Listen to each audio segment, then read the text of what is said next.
One of the great things about Downstate is you really foster some really great relationships here.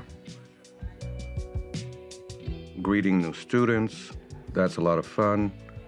Watching them grow, become young doctors, young professionals, and that never gets tired. Events, the conferences, from the initial stages of just an idea to the actual event happening. That's one of the exciting things about classroom services. Being married, it changed a lot of people's perception about why, we have two people who are the same sex or together. And the message was pretty clear.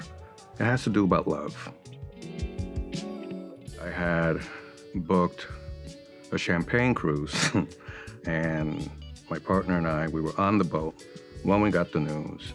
Everybody was just so happy to know that there were two gay men on that boat who could get married. It didn't change who we were, but we felt secure knowing that we made this commitment to each other.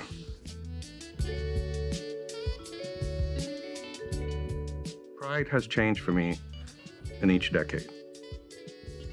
In my teenage years, it was learning not to be afraid and to be seen with other people who are just like you, who feel the same way. And then, of course, our shared experiences about coming out. In my 20s, it was about being less afraid of being who you are.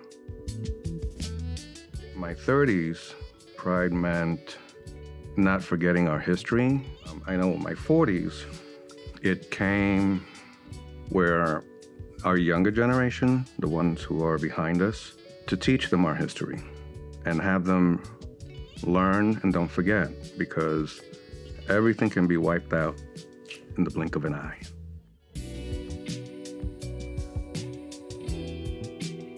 What I love about New York, it's a very vibrant city. I was born in Manhattan, St. Vincent's Hospital. That's where I get my first name.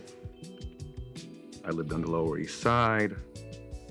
But the city, it's always changing. I'm into the architecture of New York, and I really do enjoy, our old Art Deco buildings. And then, of course, each borough offers you something different. That's one of the things I liked about New York growing up, and I'm glad that I grew up at the time when I did, because you could actually basically pick up, move all your stuff with you, and go to another neighborhood. I was a very social young man, and if I found a neighborhood that I liked, I'd move there. I moved to Jackson Heights. I liked it very much. I lived in various neighborhoods in Queens. Same goes for the Bronx. And the Bronx has its own rhythm. That's one thing for sure. The Bronx has its rhythm. Staten Island. I lived on Staten Island. And then, of course, Manhattan.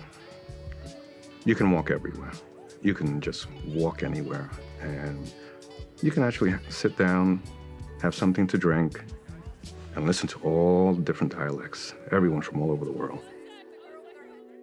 Their energy becomes our energy becomes theirs, and that's exciting to see. I like that about New York the most.